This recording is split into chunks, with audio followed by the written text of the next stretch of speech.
On this episode of the Soul Twin Stars podcast.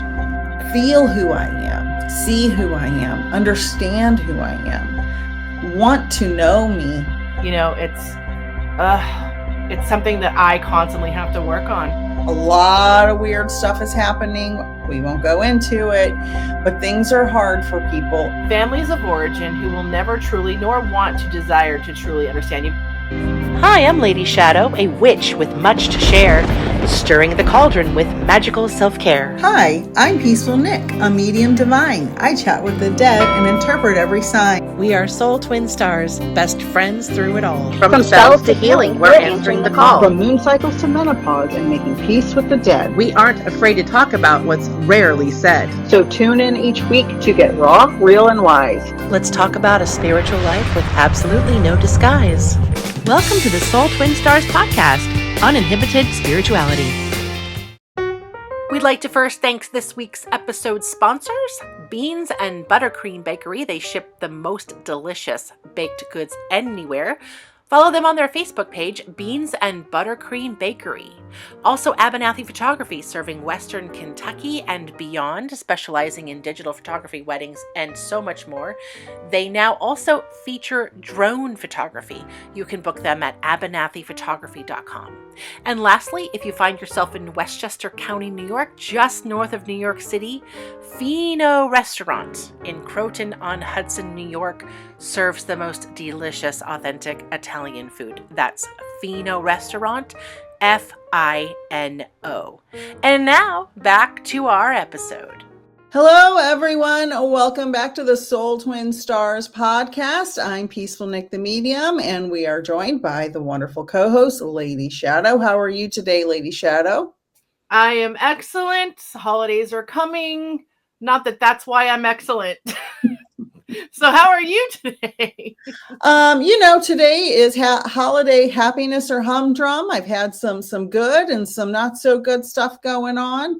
I will say that I have a very awesome, wonderful offering that I just came up with for the holidays. It's a 3-card holiday email digital reading tailored to your loved one and your favorite holiday or your loved one's favorite holiday. So what I do is I do a meditation, set an intention, pull the cards, write the reading, and then I package it up in a beautiful digital package and send you the gift for your loved one. Or you can send me their email and I will send it directly to them on the specified date and time. So that's only $15 on peacefulnickthemedium.com. So I think that's a wonderful, creative, incredible offering if you have some loved one that you're like, I don't really know what to get them, but they could use a wonderful healing message. I would agree. I think that's a great deal. And that's not only a really good gift, because we're going to talk about the holidays and how to find the perfect gift and be thoughtful with people, but that's so much better than giving somebody stuff. I was in the store looking around at the shopping and the fervor and the stuff everywhere. And I'm just thinking, all this does is end up in a landfill unless you're used. Obviously, some stuff is necessary.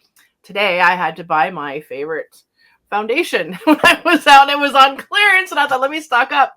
And so there's stuff that you're going to use. And then there's stuff that's just going to be given to you for the reason of it that it's stuff, and it's just going to stuff around and stuff up your space.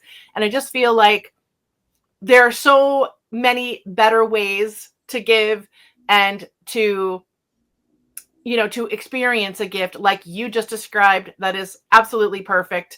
And everybody, if you have not received a reading from Nick, $15 is a steal to get a piece of Nick's mind and insight. Seriously, what a wonderful gift.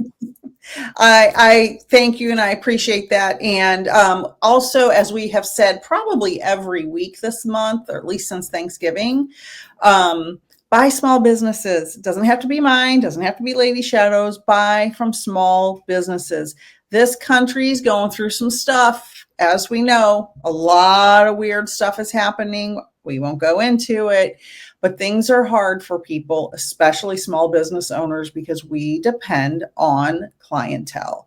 And instead of going to the big box stores, by small businesses. If you need recommendations, Lady Shadow and I can give you a plethora of our colleagues, friends, old co-workers that now own their own businesses. Please let us know if you need recommendations. So I do have kind of a humdrum announcement. So it's not a not so divine moment. Okay. My son and daughter-in-law asked us to adopt their elderly cat a couple of months ago. I've talked about Miss Musha here before, a black cat. I was so excited to have her, loved her dearly. And last week, after our last podcast was published, she started getting, her health declined rapidly. I won't describe it, but it was clear that she was suffering terribly and was not going to be happy at any other time. So it went really fast. She got real sick real fast. And so we rushed her to the emergency vet's office, and she crossed the Rainbow Bridge. And that it would hit me a lot harder than I thought it was going to. And I'm still pretty upset about it. But my husband was so sweet. He held her through the whole process and rubbed on her and loved on her. And she loved his beard chin rubs. And he was very sweet and kind and loving to hold on to her. And for anyone, and I know Lady Shadow has lost some lovely, wonderful pets. I know that all of you who've experienced that understand how hard that is to deal with. And she lived a very happy life with my son and daughter-in-law, and we loved on her and took care of her. She had this whole house all to herself. She was the queen of the house, and she was happy, but it was hard to see her suffering because she suffered. She was, those 24 hours, it was clear she was suffering. So it's hard. It's bittersweet, as you know, Lady Shadow. I know you know, because you've gone through it more recently too, in the last couple of years. It's bittersweet because you know they're suffering and you know that they need to be at peace, but you also didn't want to see them that way. Yeah, that's the hardest part. Is like when my little pup a year and a half ago, she died of doggy dementia, and just woke up one day and couldn't use her little back legs. And we promised that if it became something as serious as that we would know that would be the day. The doggy dementia was manageable actually until, then she couldn't walk. And that was so hard to see. And we always had hoped, please let her just go to sleep. And I wake up and she's already asleep. Right. That's exactly what we were hoping. And it did not. I know it never does with animals because their survival instinct is so right. And, so we thought for sure that Haley would just have one of those kind of, hopefully, crossings, but same thing. We brought somebody to the house because she hated the vet with a passion. So we brought someone to the house, who did it in front of us, and it took a little longer than it was supposed to. And that was really, really hard to watch. Yeah. And then, of course, then it was a rainy day, and then we had to bury her here. I was the last person to hold her when all the body fluids went out, and put her in a little coffin and bury her. And it was so fucking hard.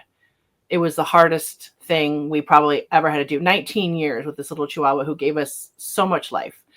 So I know exactly what you're going through, and to have to actually go and to the vet and do it in a place that is cold, and because not everybody can just call somebody to come to do it quickly. Well, with this situation, it was urgent. We couldn't wait to get. And mine either. I couldn't wait. I couldn't have her. I could not have my dog not walking and dragging her legs around. Same thing. It was like that day. Nope. This is the day. And it was urgent, and I was able to get somebody over, thank God, last minute. But, oh God, I hate the memory of that. But like you, whatever we were feeling, we had to put it aside, because if we weren't next to her after everything she gave us for 19 years, as hard as it was to be next to her, watching her pass, I was there for her last breath. I would have kicked myself. So you did everything right, which is amazing and so kind of you to be there for her and to know when the moment was and to be there to the very last end, because so many people want to avoid that emotional collapse and just drop them off at the vet, say goodbye in the car, and that's the last thing they see. That's terrible. Oh, no. I didn't even know that was an option. I can't even imagine doing People that do this to all the time. Oh, I didn't even know that. Yeah. According to the vet that was here who handled my dog, and the vets that I deal with, over here that I had taken her to a couple times before she had passed. She had a little bit of Lyme, so we were treating her for that before she passed, which we thought was that before the doggy dementia. But yeah, apparently this is a thing that people can't handle being there for their pets while they cross over, so they just leave them. Like, that's terrible. So it was so hard for us to be there to watch her pass, but at the same time, we could not have it any other way. So that's what we did. And ironically, she had a really peaceful smile on her face. I don't know if your baby had a little smile. I hope she did, and I hope she felt peace. And I'm sure she was so happy in those final moments, because animals transition a heck of a lot easier than we do, because they don't have an ego to deal with. They don't have the, oh my God, what if?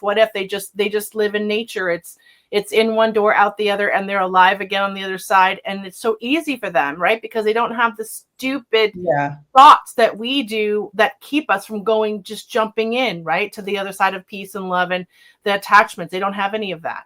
So it's good that you're talking about that, because, we're talking about holidays and humanity and attachments that all go together there, and I feel like, animals teach us that, they teach us how to let go easier. They teach us how to move forward and stay in the present moment, because all they know is the present moment. My dog's mind just resets every 10 seconds. She's thinking about something.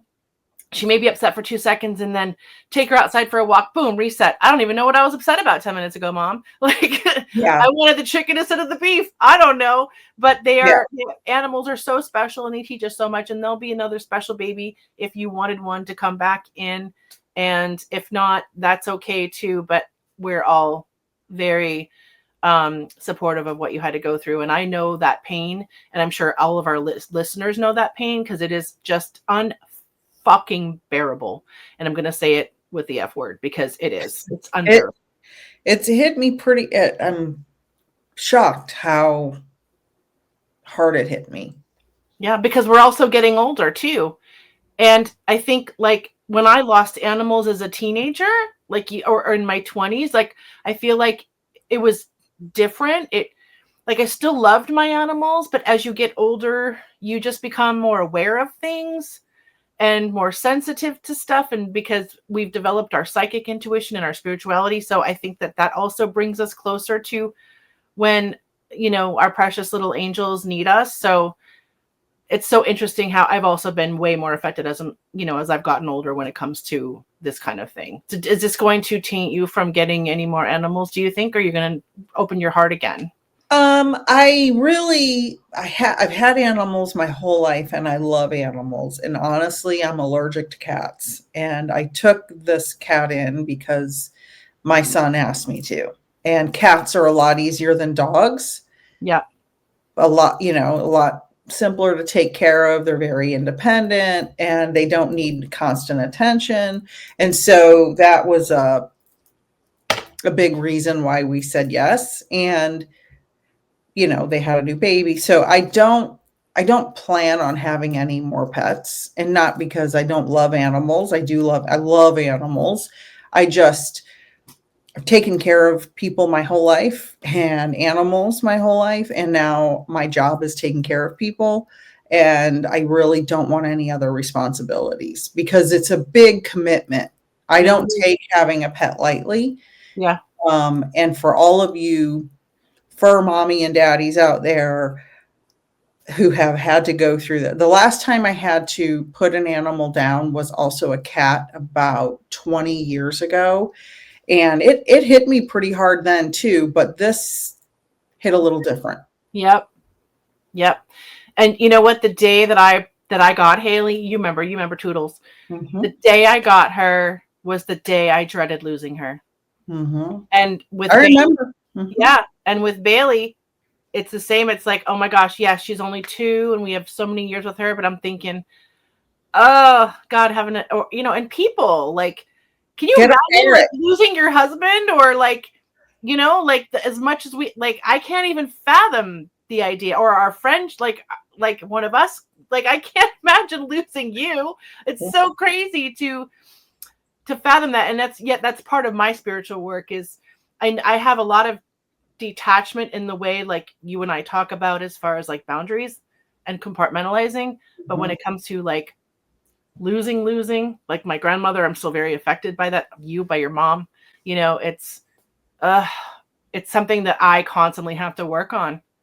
And it's I want to say a couple of things. One, I think this experience has been a lesson from spirit for me, because I do so many readings, I get a little matter of fact, and I'm not trying to be insensitive to my clients, but this has really taught me to be a little more sensitive in my delivery, because I'm not, I'm not cold and callous, but sometimes I don't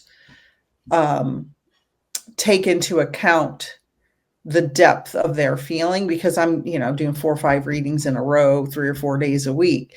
And, you lose a little bit of that sensitivity. You've done a lot of readings, and this has been a very big lesson for me for my mediumship journey, and I'm grateful for that. But I also want to say, this brings up the fact, when you talked about your gram, people through the holidays have a lot of grief over over their loved ones who they used to be at the table, right? And now they're not at the table for a variety of reasons, but we're talking in this instance about their passing, their transition.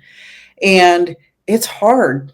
I have a friend who I've known for many, many years, and her husband was, I won't give details, but he was tragically suddenly lost through no fault of his own or hers a couple of years ago. Had a beautiful family, happy family. And every time I see her post about him, it just breaks my heart in a million pieces, because he was just living his life and something happened.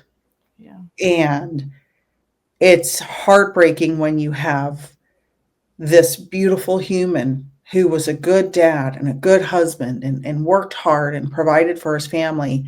And his birthday was today, I believe, today or yesterday. And now he's just poof, he's gone. And No explanation. No, like somebody could leave a note and say, hey, I'm preparing for this. And right. Yeah, exactly. Poof. And you can't, you have to like form your own closure from that.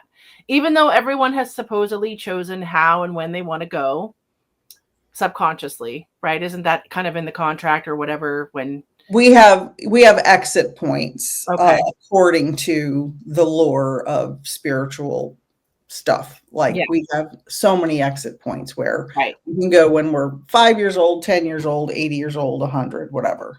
Right. But it's like, I know for me, I would prefer the kind where I can prepare a little bit and like have a letter for everybody or something, because I guess some people, like my dad, he was very hell-bent on, I hope I'm just gone quick, done, accident, whatever. I don't want to plan it. I don't want to know about it. I just want to be out quick. No suffering, no planning. I'd rather suffer a little and plan it, honestly. I want to be hit by a meteorite. Okay. I want to be. And she's not being facetious, everyone. No, I am not being facetious. You are 100% serious. I am 100% serious. I want to be evaporated. Isn't that what you call instant cremation? I am deathly afraid of being buried. So I'm. Oh, me too. No burials. Not going to be buried. No. And when I think about cremation or being in the refrigerator, panic attack. Agree. Attack. Yep. But if I had to choose, my husband knows cremation and my kids know cremation. But really, if I got hit by a meteorite and just, that would be great. Then As long as it's not a chemical toilet from the airplane. Whatever poofs me into a million pieces. So we went from serious death talk and grief, which we still have, by the way, to like crazy chemical toilet talk. Like, hey, how do we do that? That's what we do on this podcast, I guess. We have to bring it back around because this is kind of depressing, right? We need to have some lighter moments because yes, we're trying to talk about holiday happiness or humdrum. I think we've had enough humdrum. We had the humdrum. We've had some humdrum. You have filled my fucking stocking with humdrum. And I want to say that I had a wonderful birthday. I probably mentioned that last week. I can't remember if we talked about it already. You can mention it again.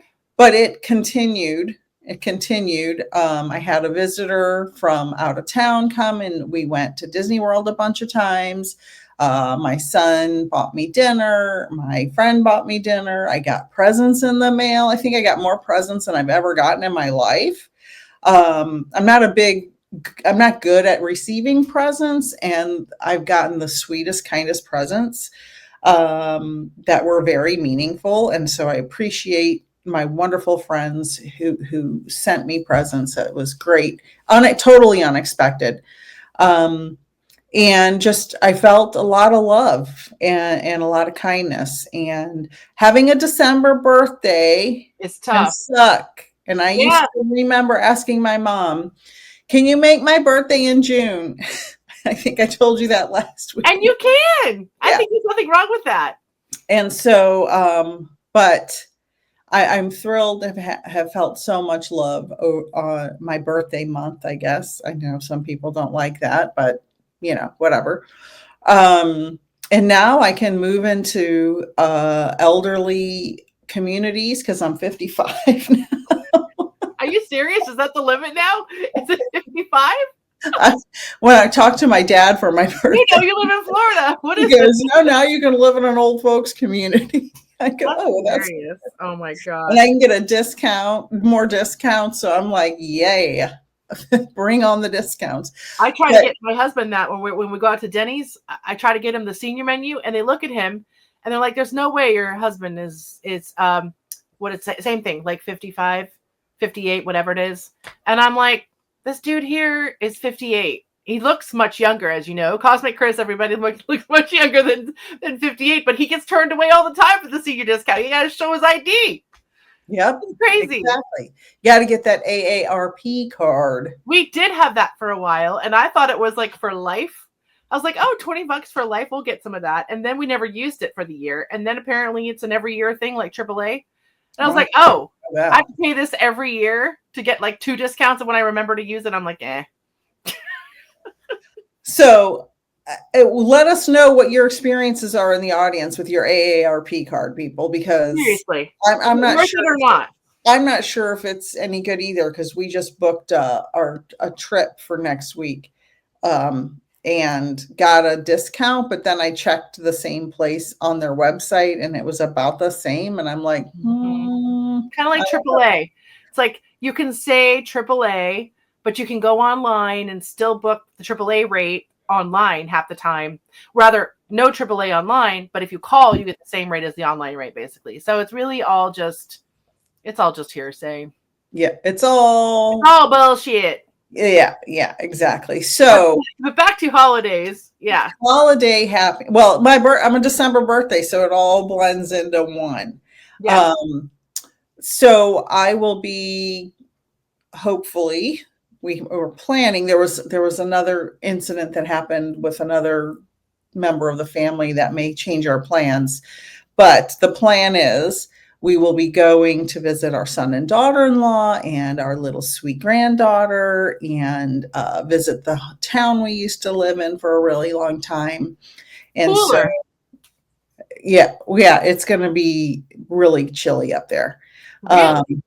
Yeah, it's been in the 20s and 30s in Savannah. Cooler? Cooler than here. Wow. Yeah, it's been cold up there. Yeah.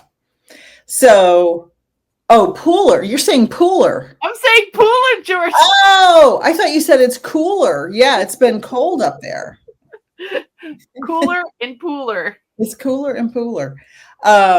So yeah, that's what we're going to be doing. I'm very excited. We're going to stay at our favorite place there and just enjoy the hot tub and enjoy they make marshmallows at night. They have a fire outside where we stay.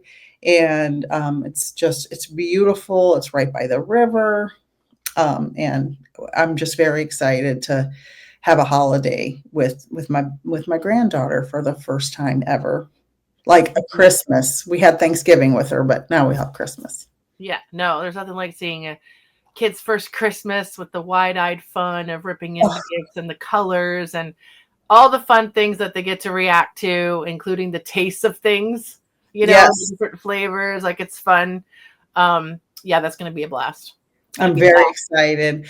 For those of you who raise human children, holidays change as your kids get older, right? When they're little, you're so excited as a mom or a dad to watch them open those presents. And then they become teenagers and you're like, oh, what do I get you? And then they complain, you know how it is. And then they're 20s and you're like, gift card, they don't want anything. They just want money at that point. And then the grandkids come. And then you get that feeling of, oh my God, I'm so excited to see this little baby open up this present and just to see them laugh and smile. It's just, I'm so excited about it because she's going to be 9 months old and she's just, laughing now and getting excited, and she's eating avocado toast, which I think is awesome. So yeah, it's exciting. I'm very much looking forward to the holiday because, it's different with a baby or a toddler even than an adult. Yeah. Yeah. And you don't have, like you said, the throwing stuff across the room. I don't want this. A baby will play with something forever. My mom used to buy us, we were always like a thrift store kind of family. If you can find it at the thrift store first, now it's if you can find it on Marketplace first, right? Then that was the entertainment and the fun. And I can think back to some of these cute little thrifty Christmases where we open something and it's new to us because it's not necessarily with a price tag, but it's a new toy, right? Something that my mom thought we would like. My mom would get, me Breyer horses from the thrift store or little baby dolls. And this one baby doll, I think I've talked about this in another episode, but I called her Favorite, and she's like the cutest little thing. And I still have her today. And she was like my favorite toy for years. And my mom just like literally picked her up in a thrift store. And so when you're young, like your granddaughter is, it's so nice because she's not going to get bored of it like super fast. Not yet. I mean, it'll take some time for them to start getting bored and want something else. But I always had this theory, my, I'm not going to say names, but somebody I know used to overspend on their kids. Like, we're talking piles that would go up the wall. They're a little entitled now. This person came to me and said, oh my gosh, how do I have so much stuff in these kids' rooms. Okay. How do I manage the stuff and then give them more this year? And I said, A, buy less, but B, for every toy that they want with a gift, like every toy they currently have, if they want a new gift, they have to exchange it. So they got to go through their room and pick something and donate it to kids who have nothing. And then that will go on the tally of how many gifts you re-give them. And she's like, oh, I can't make my kids choose to give up a toy. They love all their toys. I said, but do they though? And I said, but shouldn't every kid have a toy to play with, whether they're, poor, rich, somewhere in between. Like there are a lot of people that don't have anything to give their kids. And I said, wouldn't it feel good to like get a nice big bag of stuff to donate? And plus it teaches your kid to recycle, and it teaches your kids to appreciate what they have and to share with the community. They're literally not going to play with all of these toys at once all the time. And she thought it was the most asinine idea. But then, of course, when it came time for spring cleaning, what happened? All the toys, they were able to get rid of some stuff. But it's like, if you do it at the holidays, you're teaching your kids something so valuable. Right. And you're making room for the new stuff to come in. And and the Goodwill stores are drowning in stuff. We all have a person like that we know, right? Everybody. I know a lady like that too. But I think it's wonderful when you can. I think that's a perfect compromise. If you want to trade something, wouldn't you rather trade a shiny new gift for one that's not been played with for a year? Like, it's not that hard. I don't know. Or go through your kids' rooms and wrap all the crap up they never played with.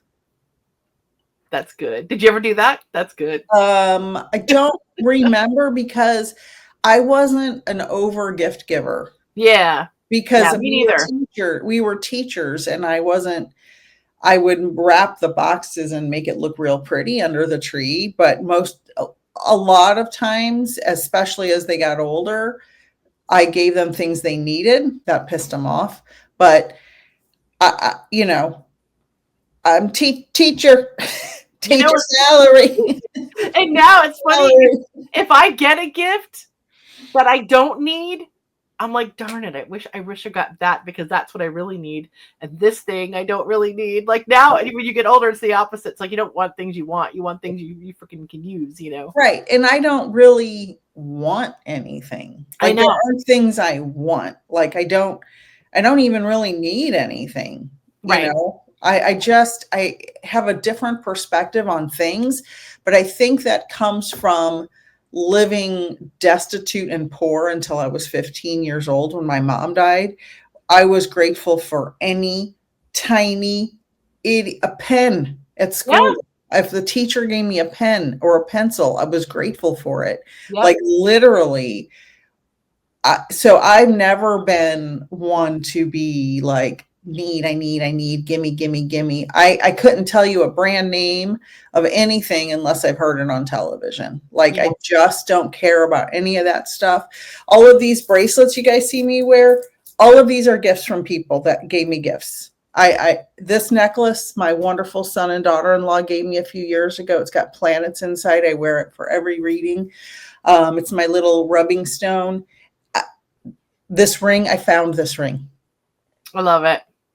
I mean, these were a gift. Like, I don't desire material things. I am grateful when I get them. Yeah.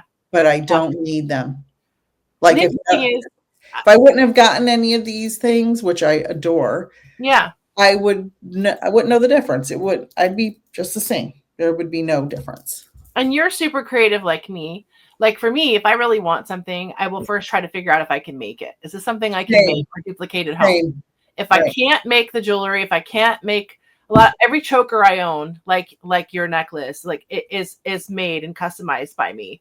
In fact, I just bought a pair of Skechers on clearance at Marshall's the other day, and they're just black, super boring, but I love Skechers. I love Skechers. It's the only shoe my feet can fit in. Exactly. And you can get them half the price that they would get in retail at the mall. But I thought, but they're black. And I thought, what can I do to spice them up to make them more me? Get this, a rainbow elastic shoelace that's going to make them beautifully colorful. $5 on Amazon. Comes with a snap so that you can just slide your foot into it. You don't even need to tie these. So it's an elastic fastener to make them non-tieable, right? So, because I go to the gym a lot, I want to be able to slip in, get out, slip them off, slip them on. And the littlest customizable things that you can do. Make a big difference. Make a huge difference, right? Because, I mean, I would love to have hot pink Skechers right now, but they're $80, I'd rather spend that money on somebody else right now during the season, or put that towards something like an experience or like a reading for you to give to a family member, So they like to sell us this idea that holidays are so perfect for everyone and so magical and romantic and all this crap. But we all know deep down inside the holidays can be a very lonely place. Very. And yes, and very stressful financially, mentally, spiritually, emotionally, even physically. And so we wanted to talk a little bit about that in our second half today, about maybe the tradition, hold on to the traditions that you actually really enjoy, that are yours and that you authentically can connect with. But if, God forbid, there's something else you'd rather be doing, there were a couple Christmases where we talked about this when I first started dating my husband, where it was difficult to be a part of their traditions because they're a little bit tough on outsiders. And one year I just went to Paris with a friend over Christmas. That was really a treat to see Paris at Christmas time. And it was super affordable. Not that I'm saying, hey, just go to Paris and ditch your family, which actually I'm saying, if you need to ditch your family and go to Paris, go. But if you want to break or create your own traditions, Nick and I were just talking about before the podcast, how many cool different ways you can express yourself during the holidays, different ways to spend it, different ways to self-care. You don't have to buy, like we were talking about last week, into the hoopla per se. Right. I want to tell a quick story. I love your Paris story. I did something not as extravagant as going to Paris, but one year my family is quite dysfunctional. That's no surprise to anybody who's listened to us at all. And once my mother passed and I was living in San Francisco in the vicinity of my father and his wife, they would always have a big Christmas and, things like that. And they were dysfunctional. And as Aunt Jen says, my authenticity was not welcome there. And so my friends said, let's go to a 49er game. I love it. They happen to be playing on Christmas. Yes. And boy, did that cause big family drama. I'm like, I went to the 49er game. Good. Y'all don't give a hoot about me. Anyway, you talking shit about every single person. Every time one sister leaves the house, the shit talk begins. And the next sister leaves the house and the shit talk begins. And then one day I realized, oh my God, they're talking shit about me when I leave the house. You're on the list. Exactly. So I'm not immune from the shit talking. Yep. So I'm just going to go to the 49er game. Had a blast. It was wonderful. I love that. It was cold. It was when the 49ers were in Candlestick Park. So if anybody knows, it's a long ass time ago. Yep. But I had a fabulous time. I had a great time. That is so cool. I remember when I bought those tickets to Paris, because I was living in New York at the time, it was actually cheaper for me to go to Paris than it was to fly all the way to Northern Nevada, where I'm from, at Christmas time. Can you believe that? And that's why I opted to go to Paris rather than home, because to go home, it was like $600 each way. To go to Paris, it was like $175. So crazy. So it's also about money, but it's also about where you're going to have the most fun, who you're with. Again, just like we talked about in our pre-Thanksgiving show, don't worry about feeling obligated to people, especially those who are going to turn around and talk shit about you, which is pretty much 90% of the families out there, right? Oh, I'm really worried about her. She's in this big job. Oh, I'm worried about her. She's pregnant. Oh, just worry less about everybody. And everyone will mind your own damn business. Seriously. Mind your own damn business. As long as you're being treated nicely. I know that we've both been in several situations where we've been highly disrespected and we've done nothing to provoke it, right? So obviously you don't want to spend a holiday in that way. But there's also a lot of things to do pre-holiday and post-holiday that don't involve shopping. Can I say something about that when we were disrespected and did nothing to provoke it? Yeah. I just want to make a statement about why people do that. Because we irritate their demons. And I've probably said this before, but it bears repeating, especially in a holiday episode. When you are around a person who hates you just for hating you, You haven't done anything. My in-laws hated me the moment they met me because I wasn't from their town. Same, right? It's very common, I think, especially when a woman is taking the son away. Oh my God. Anyway, huge responsibility, right? don't even get me started on Don't that. get me started, girl. But no, we're opening their eyes that there's a different world out there instead of your tiny little town and your tiny. That's the problem. We're opening their eyes. We're opening your eyes to all that crazy dysfunction, and helping them escape. So when people automatically meet you and don't like you, or when you have family members that maybe you haven't seen for a long time and they have this perception of you that's 30 or 40 or 50 years old. You said something when you were 12 and they remember it when you're 50 and they still hold it over your head and you're like, what the fuck is wrong with you? Well, how could you? You haven't changed. You haven't thought about any new thoughts about me in all those years. Just stop thinking about me. Just leave me out of your life and out of your thoughts and out of your mouth, right? Like, people who are that way have not evolved. They choose not to evolve. And there's something in us, and it's not just me and you. There's many people that this happens to. Something in the hated person that irritates the other people that they don't really know what it is. They can't put their finger on it, but they just don't like you. Because a lot of times it's because we are authentic to ourselves and we don't take any crap, and we are going to speak our mind and our opinion and be an opinionated woman. That's my favorite. So they don't understand why they don't like us. And I don't really care. Yeah. Why people don't like me. If you can't grow and evolve,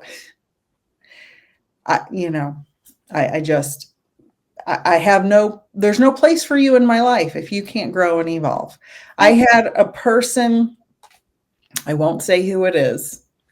I had a conversation with someone who I've known since birth the other day. And this person, I get to give it away. this person, I was telling them about a specific event in my life coming up. And they go, oh, I didn't know you could do that. I didn't know. I go, I've done this for years. How did you not know? They're like, do you get paid for that? I'm like, what is happening? What is happening? Like, maybe ask me a question about my life every once in a while and you'll know what's going on in my life. But when people in your life don't care enough to ask you about you, they don't really want anything to do with you. They just want to talk about you based on any rumors that are swirling that they are involved in. So, and let me clarify on that point with certain people that I have also had to leave relationships behind with. It's the same thing. It was never about what you're doing because it's interesting. It was about, we are just curious. We need to know so we can compare ourselves with you and we can compare where we're all at in life so that we can gossip. It has nothing to do with you wanting to know about me because you are fascinated or care or support it. It's because you want to know to control the outcome, to control how it's spoken about, right? And it's just your own curiosity piqued. It has nothing to do with actually caring about what I do and how and why. Right. Yeah. 100%. 100% agree. And it's very common for that to happen in families. Very common. They don't really care to ask to care about you. Yeah. They just want to talk about you. Yeah. Like, I don't think in years when I was engaged with certain people, do I even remember someone saying, oh, what's your next show about? Tell me about the journey about writing that. Or when is that going to go on again? Or what made you think of that idea? That's cool. Oh no, it's just old hat. I think what I do with my life is very different. You know, when people ask me what do you do for a living, I'm a playwright and an off-Broadway theater producer and a spiritual life coach on the side. People think, what? That's like, oh my God, that's a fascinating life. I don't run into that type of career-oriented person very often. Please elaborate. I think it's pretty cool. Right. I'm saying I work at the DMV. By the way, I was at the DMV today. So I have a question about your family of origin without using any names, because I had a realization about mine recently, and I wanted to ask you, because when the holidays come up, when we have dysfunctional families, it can be very lonely and sad, right? Because you wish and wish and wish and wish and wish you could have a family holiday. And then when you think about it for 5 minutes, you're like nauseous. Like, I can't even imagine being around those people for 5 minutes, much less an entire day. Right? Because of because when you are on a spiritual path like we are, you evolve in a way that you can't even manage the emotions that are going to come with all of that garbage, because it just feels like somebody's throwing garbage on you because they don't really care. And I wanted to ask you, think about the people we've been talking about in your life with no names. Have they ever just said, how are you doing? What's going on with you? How do you feel about such and such or so and so? Have they ever just inquired about you? I think that if you consider the words "what's up," No, then that's about what you get. You get, what's going on? What's up? So, okay. That's about it. Because I was talking to a family member who I do communicate regularly with, and I said, I just realized that these other people have never called me and said, how are you doing? My husband had cancer a year and a half ago, and I never got a call with a deep feeling. I got some texts. How's it going? How is he? Is he okay? That care about your loved ones. Show that you care. Show that you deeply care, and I think a lot of people may not realize that when we talk about these dysfunctional dynamics, especially around the holidays, we get so triggered. We don't know why, because they're not showing they deeply care. They're not doing the work to investigate our lives, everybody's life, not just me and Lady Shadow. We in no way think that we are alone with these stories. We absolutely know through our jobs doing spiritual coaching, mediumship readings, guidance, card readings, we absolutely know this is extremely common, what we're talking about. So don't think we're just like, oh, we're sad. No, we know it's everybody's. Most people go through things like this. So if you have people in your life who are not calling you and saying, are you okay? How are you dealing with the fact that in my case, your husband had cancer and it has forever changed your life? Not one family member called and asked me that. They just avoided me like the plague, a couple text messages, a chat here and there, but no deep. Feel who I am. See who I am. Understand who I am. Want to know me. And when they don't, Lady Shadow, you get it. When they don't, it's now that I'm 55. now that I'm 55 and I get that discount, I don't have the space in my life to chase people and try to tell them I'm worthy enough for them to love me. Exactly.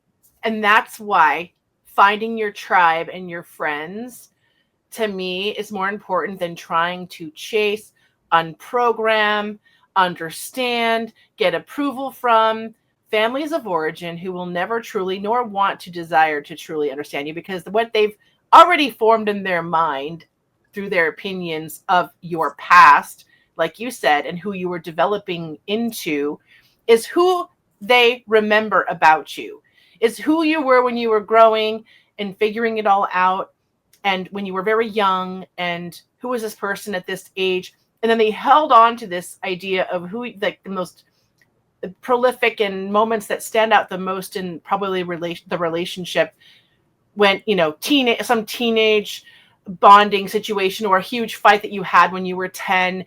You know, you just remember the personality around what caused that, instead of maybe, you know, again, evolving with the person through the years and trying to see through different stages of that person's growth. But the problem is, most people, they're not on this planet to grow. They're on this planet to survive. Okay. Which is why nobody asks how you are, or they think it's rhetorical, or it's just one of those sayings that you say because, right? Because that's just, we're taught that, oh, how you doing? Have a great day. Like, no matter how you're really feeling, you're just going to say, I'm fine. Great. You too. Have a great day. Do you really mean it? I mean, most of the time, no. I mean, you and I understand that, but most of the world is too busy surviving to really take the time to, let alone A, know how they feel, or B, even care to know how someone else feels outside of their inner circle, which I can guarantee you is probably 4 people. And 3 of those live in your household, right? It's probably your spouse, your kids, and like maybe one other person you're close to, because everyone is so focused on paying the bills, listening to propaganda, watching the television, distracted with the baloney of the narrative of whatever it is that they want you to, you know, be thinking about. And no one really goes deep anymore. And as where I feel like at my age, that's why I'm only seeking out friendships that are mutually, what's the word I want to use a fancy word, like mutually depth based, right? Where you talk and feel and actually do discuss all the layers and dimensions that you were discussing in a friendship. And that's how I want to spend my time. That's where I want to spend my holidays, having fun, laughing, going deep, having hypothetical chats. Where did we come from? What's up there? What's this made of? You know, let's sniff soaps together. Let's go for a walk and check out the birds together. You know, let's take a drive, and how many purple cars can we count along the way? Put the phones down and just engage. And it's like, the older you get, the more you want to go back to old school, right? Yeah. Because this shit is rotting your brain. Yeah. I mean, even people who are addicted to one of my good friends is addicted to podcasts, right? Like, here we have a podcast, but it's not the kind of podcast that you and I would put out. He's addicted to the podcasts that are very material minded, you know, and the extravagant lifestyle and all the stuff, that all the dangling carrot shit that, again, puts in our psyche that we're not enough. We need more. And then when you get all that, then where are you going to be? You're still going to be asking for more. Are you going to be okay finally with that? Because ask any rich person, every rich person I know, about 90% of them are more miserable than people like you and I. They got everything. Why is it? You are seeking, as well as I am, intellectual and spiritual equals. That's right. Because and the bar is high, because we're not wasting time on these superficial, dysfunctional relationships anymore, where we're bullied, walked on, or misunderstood. Because misunderstanding is not coming from an innocent place. No. It's coming from a fuck you. I'm going to do what I want. I'm jealous of you, but I won't admit it. I don't want to grow. I just want to bully. And I live in fear, and you're going to come live in fear with me. Right. It's a commitment to misunderstanding you. Yes, it is a commitment, and it's very bizarre. It's very bizarre. And it's also a commitment to not wanting to do the work. The real work. Because when a person is hating on you or judging you, they're hating themselves and judging themselves. Everything, I'll say not every single thing, because there are exceptions, but often a generalization is when somebody complains to you, let's say about my red lipstick. You know, I don't like your red lipstick. Why you wear red lipstick? Okay, that's just a very benign example. They wish they could wear that red lipstick, but they're afraid to wear the red lipstick. So they're going to complain about my red lipstick because they are too afraid to do it. Agreed. That's the generalization I'm talking about. Now, I'm also talking about, when an older woman who gets her menopause belly doesn't like, which right here, I'm in that club. That club. Sees a girl in a bikini on the beach, because I live in Florida, and gets judgmental because she's got a six-pack, and I used to have a six-pack, and I don't care what you do to me, I'm not going to get that six-pack back, right? Yeah. But to me, I'm like, I wish I had that six-pack. So I find myself being judgmental. So those are, people's personality, people's job choices, the types of work they do, the spouse they choose, the number of kids they have, the job, all of that, on and on and on and on.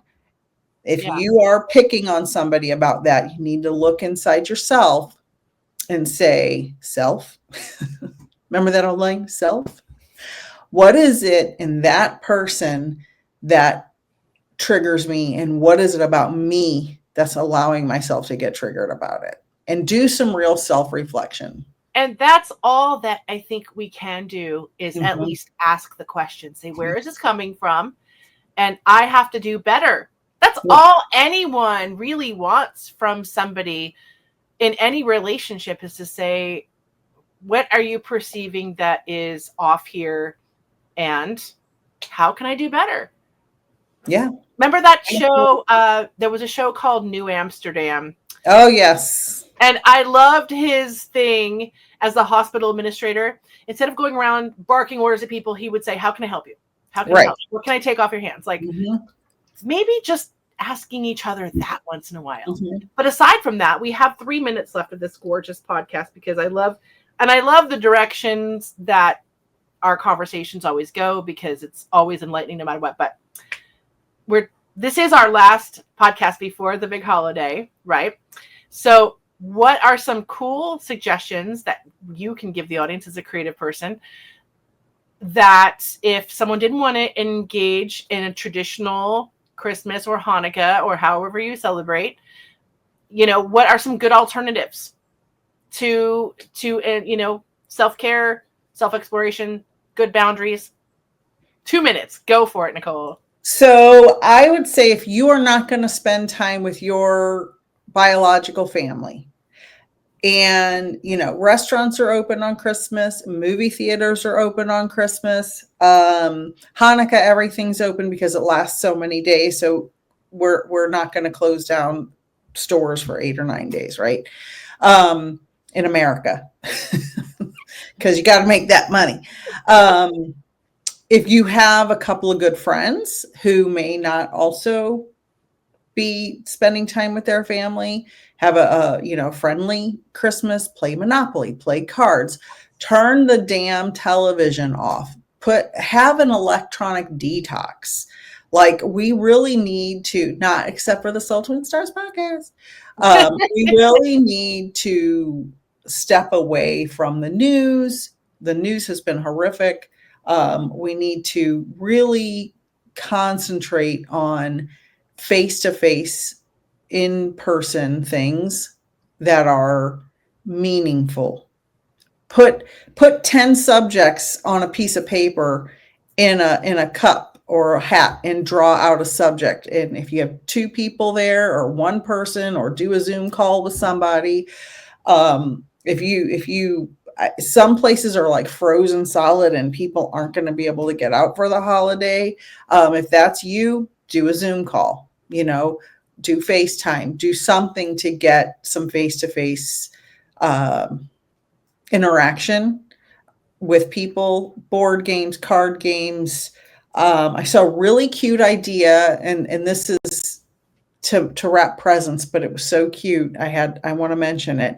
I saw these moms rolling out that those rolls of brown plain paper and letting their kids paint it, and then using that as Christmas wrapping. Oh, I like that idea. I've done that before. And they're so cool. They took some of them took cookie cutters and dipped them in the paint. Oh, yeah. Some of them drew little black lines and put fingerprints of different colors for the lights. Like, it's really cool. So just do a creative project with your kids. Say you're a single mom. Don't worry about doing the dishes. Get a rotisserie chicken and throw some mashed potatoes in a pot and go for it. Make it on that simple. note, there is a YouTube channel. I don't know where it is. I did this last year because I wanted to do some fun games with my baby sister when I go down, because we do a lot of the games too. And there are the most adorable games that you can create, the Christmas games, with just like cups and string. And you could like literally entertain the kids and yourself all day. It's so cute. There's memory games. There's a whole just YouTube Christmas games that you can make DIY. It's amazing. It's so much fun, and keeps that like original holiday cheer kind of flowing, like in the old days when like we didn't have a lot either growing up, and we lived in this with a pack of construction paper and crayons. Yeah, you can keep your kids busy all day long. Absolutely. So take care of you first. Take care of your family. Think bigger and wider about your life and about the people in it and how you feel about things. And if you don't know how to talk about how you feel, start by asking your loved one, how do you feel about this? Chris and I use road trips, which we have a big road trip coming up. We're driving to Kentucky, and we use road trips to get introspective about, hey, where are the parts of our marriage that like we could like patch the holes up? Like, where are you feeling we could use some improvement? We kind of do this little inventory on the road trips, and it's fun, and we stay open, and it's not a criticism time. It's just, how can we make things better?